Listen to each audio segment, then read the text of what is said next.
Nunca mais Sebastião se casaria ou teria uma mulher. Toda a sua energia era devotada ao trabalho. Seus filhos homens saíram cada um para fora de casa e deu um rumo na vida com o dinheiro que veio da parte da herança. Paulina se adaptara à casa de Olga. Lá ela tinha um conforto que nunca vira antes. Casa boa, móveis, louças, roupas de cama, mesa e banho, produtos manufaturados comprados em mercado. Mas ela percebeu que a irmã não tinha filhos. E que vez por outra ela ficava tão chata, enjoada, chorosa, manhosa. E birrava na cama, não conversava, só dava patada no marido, se dizia doente, ia para algum lugar que dizia que era hospital, ficava uns 3 dias e depois voltava. Vinha para casa e ficava uns dias deitada, aí ia melhorando, melhorava e voltava ao normal. Ria, contava piadas, conversava com o marido, saía para passear. Isso durava meses e de repente tudo se repetia. Paulina começou a notar que isso era algo que não estava certo. E um dia, sem querer, ela ouviu um pedaço de conversa entre o casal. Aí foi que ela entendeu tudo. Ela achava que Olga ficava grávida e emburrava com o marido. E ele a levava a algum lugar e ela depois voltava. Tudo estava normal, até ficar grávida de novo. E tudo se repetia como se tudo tem um preço. Numa dessas gravidez, ela resolveu que deixaria nascer e assim fez. O bebê era uma criança linda. Nasceu perfeita, grande, saudável. Colocou o nome nela de Maria José, como o nome da irmã mais velha. No 6º dia de nascida, Olga foi até o bebê que estava no quarto. A surpresa, o bebê estava morto dentro do berço. Foi o mal súbito. Foi a maior tragédia da vida de Olga. Ela ficou inconsolável. Se maldizia e se lamentava a sua sorte. O pior foi que ela havia feito a cirurgia, estava estéril e nunca mais engravidaria de novo. Paulina nunca contou nada disso a ninguém, o que sabia, o que viu. Sempre foi o pai delas que dizia assim: coitada da Olga, gosta de criança e não consegue ter uma. Paulina não dizia nada, mas pensava: bem que Deus deu a ela uma porção e ela não quis. E jurava para ela mesma nunca fazer tal coisa, abortar inocentes que não pediam para nascer. Ela não entendia muito bem essas coisas, mas sabia que aquilo era um pecado. Paulina começou a se cansar de ficar morando com a irmã Olga e o seu cunhado. Ela aprendeu a bordar alguma coisa, fazia algum tricô, crochê, mas mesmo assim sobrava tempo demais para ela ficar meditando sobre seu pai e a saudade aumentava. O pai foi visitá-la, mas ela não quis ficar lá e voltou com o pai para a casa de Zezé. Agora ela já estava com 17 anos. Era uma linda mulher. Sua aparência era frágil, mas ela era de uma dureza como uma rocha. Ela era inabalável, nada fazia retroceder ou mudar de ideia. A irmã Maria José estava à espera de outro bebê. Seria o seu 4º filho. O sítio estava uma beleza. Tinha de tudo ali. E ela muito ajudava a irmã. Mas aconteceu que o Pedro, o filho mais velho, teve febre durante a noite. E Paulina sempre tinha crise de sonambulismo. Se levantou e foi até a cama do menino zangando com ele porque ele chorava. Zezé estranhou muito aquela atitude, porque a tia nunca fizera aquilo com criança nenhuma.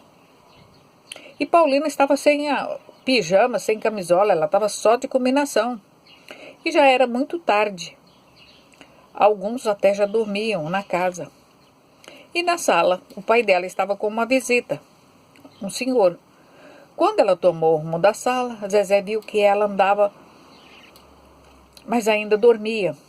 Ela lhe pegou pela mão e a conduziu à sua cama. Foi aí que ela se deitou de novo. Zezé voltou ao quarto e ficou pensativa. Paulina se levantou de novo sonâmbula e foi para a cozinha. Pegou um pilão, colocou no ombro e saiu porta fora. Cruzou o terreiro e pegou o caminho que levava à primeira porteira, um pouco antes da porteira de saída na estrada. A das Pedras Grandes. Entre elas passa um riacho de água de córrego que corre logo depois. E quando Paulina pisou na água, ela acordou, se assustando e deixando cair o pilão entre as duas pedras. No escuro, ela acordara ali, no meio do caminho, de combinação, descalça, levou muito susto. O que estava acontecendo? Ela não sabia. Subiu de volta o caminho correndo, chegou no terreiro, a lamparina estava na sala, seu pai conversava com alguém. Ela não entrou, estava em trajes de dormir. Ela deu a volta, entrou na cozinha, encontrou Zezé, que ia acender a lamparina e atiçava o fogão tentando fazer um chá, porque Pedro estava chorando e dizia que sentia dores na barriga. E tinha ido no pinico e saíra sangue com as fezes. Zezé estava assustada. Paulina também. Não quis saber de outra coisa o que fazia. Zezé explicou o problema de Pedro, mas Paulina não sabia explicar como abrir a porta e sair dormindo a correr, a carregar o pilão pesado, que só acordara quando sentiu água fria nos pés. Ela não conseguia trazer o pilão de volta, de tão pesado que era. No outro dia, alguns homens o trariam de volta. Pedro estava gemendo, não conseguia dormir, só chorava. Paulina ficou com ele sentada na beira da cama. A madrugada veio e com ele e com ela a febre de novo. O menino estava piorando. Zezé acordou o pai dele. Ela precisava levá-lo à cidade ou trazer um médico até a casa. Seu marido não deu crédito. E ele disse que aquilo ia passar. Durante toda a manhã ele teve diarreia de sangue e à tarde entrou em coma e morreu antes das 6 horas da tarde. O mal que matara Pedro parecia o mesmo que matara Inês. O menino já vinha tendo dores há algum tempo. Mas eles pensavam que era mal de criança, era lombrigas, e não pensavam que era mortal. Infelizmente o mal era de morte mesmo, e mais uma vez viu a morte rondando a sua vida. Mais um ente querido seu fora ceifado antes do tempo. Todos esses acontecimentos iam abrindo feridas no seu coração, e ela ia se acostumando com o sofrimento. A vida, mais uma vez, lhe era madrasta.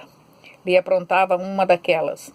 E a cada vez mais ela se unia a seu pai, no medo, no sofrimento e na ânsia de não perdê-lo. Como viver tranquila com tantas mortes, tantos desenganos e sofrimentos? Agora aqui eu vou para o terceiro capítulo, que é subtítulo Uma Nova Casa para Paulina.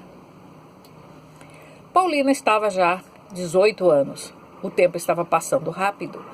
Tião se preocupava com o futuro dela, seu casamento, seu marido, uma família. Desde sua chegada de Volta Redonda, Fiinha não pensava em outra coisa em ter uma casa só dela e do pai. A irmã era boa, era amável, o cunhado a tratava bem, quando estava sóbrio, claro. Mas nos fins de semana ele estava sempre bêbado e haja saco para aturar tanta chatice. Numa segunda-feira, logo após o fim de semana passado na casa de uns parentes, Fiinha teve uma conversa séria com o pai. Ah, não, aquilo não era vida. Ela e o pai trabalhavam como escravo para cuidar do sítio. O cunhado descansava a semana toda e enchia a cara ao sábado e nos domingos e ficava de ressaca curando porre a semana inteira. Ela tinha que sair para a casa das amigas e parentes para não aturar aquilo, e isso estava virando rotina. Zezé, coitada, nunca saía com as crianças, pois o marido nunca ajudava com as crianças. Aquilo não era vida, aturar bêbado toda semana. Numa casa só dela e do pai, poderiam receber as amigas, os amigos, guardar suas coisas, ter seus cantinhos. Paulino morava na fazenda do Roldão. Ele tinha 17 anos e trabalhava como capataz, cuidando de interesses do patrão. Porque ele sabia ler e escrever. Tião falou com o filho do desejo da irmã em montar uma casa para eles. O irmão ficou muito feliz com a ideia e prometeu pedir a Roldão autorização para o pai e a irmã irem morar numa das casas abandonadas em suas terras.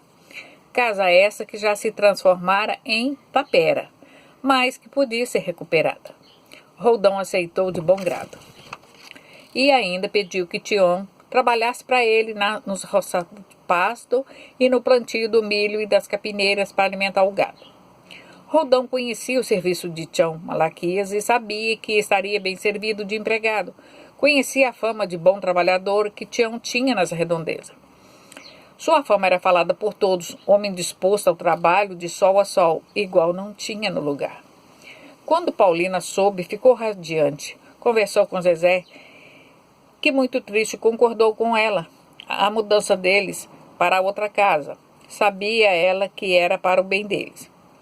Pouca coisa eles levariam. O Tião, uma foice bem amolada, um facão e um machado, 2 enxadas, uma de eito, outra de fazer acero e limpar a roça de milho, bem pequena, de corte afiado, um enxadão, um martelo e um canivete, uma navalha de barbear, somente.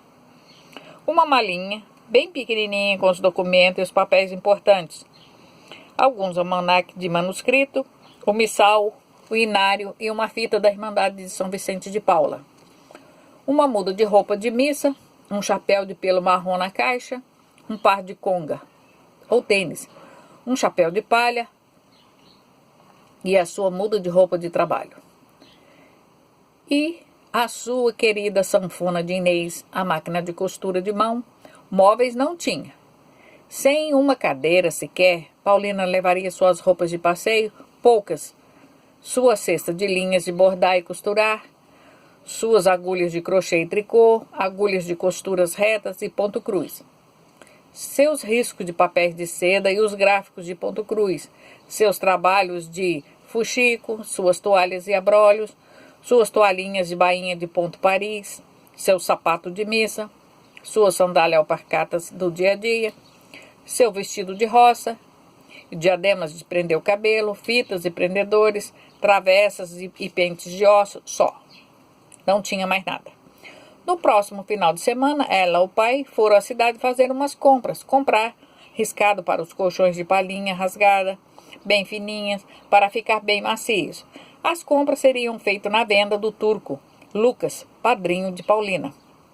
Era bem na entrada da cidade, na rua de baixo, ou seja, na rua Monsenhor Marciano, próxima à casa, depois da venda do tal do Tililico. Domingo, bem cedo, ela e o pai partiram para a cidade a pé. Eles não tinham nem um burrico ou jegue. Teriam que trazer as compras nas costas. Chegaram à venda depois da missa. Por volta das 9 horas, seu padrinho ficou feliz em vê-la. Ele pensava que ela ainda estava em Volta Redonda. Fazia bem uns 2 anos que ele não a via. O turco, Munheca, conversando com a afilhada, ficou sabendo que eles estavam tentando montar uma casa nova. Ele então mandou que ela escolhesse tudo o que precisasse, que seria um presente para ela. Ela, muito tímida, escolheu o tecido para o colchão, um cobertor peleja para o pai. Ela já estava terminando sua colcha de retalho para ela se cobrir. Escolheu 2 panelas de ferro e algumas colheres de ferro, um mancebo para o coador de café e uma sombrinha. O pai já tinha seu guarda-chuva. Só ela não tinha como se proteger da chuva quando ia pela estrada. Escolheu um bule verde de ágata e 2 canecas da mesma cor e achou que já era o suficiente. O padrinho mandou que ela separasse tudo o que ia levar. Ela separou. Ele veio verificar os presentes e balançou a cabeça como quer dizer, essa não.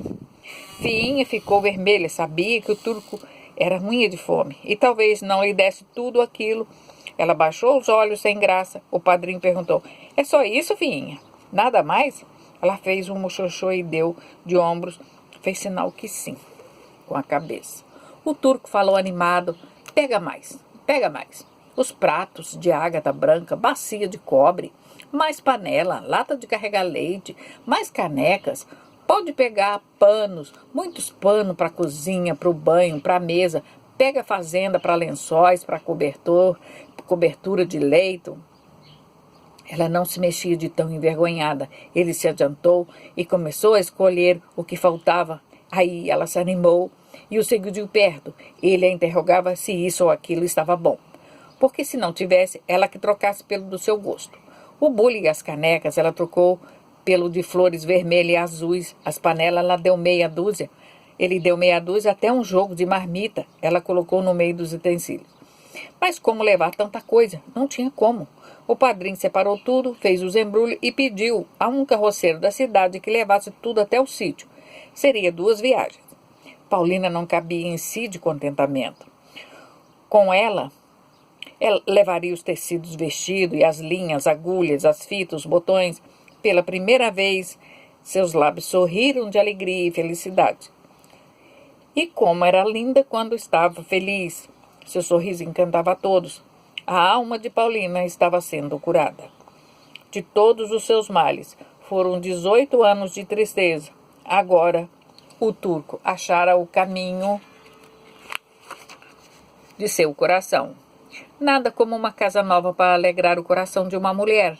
Na ânsia de ter um novo lar, ela não media esforço, queria morar na nova casa. Todas as manhãs ela fazia o café, colocava no bule, pegava uma caneca e rumava para a fazenda de Roldão em companhia de seu pai.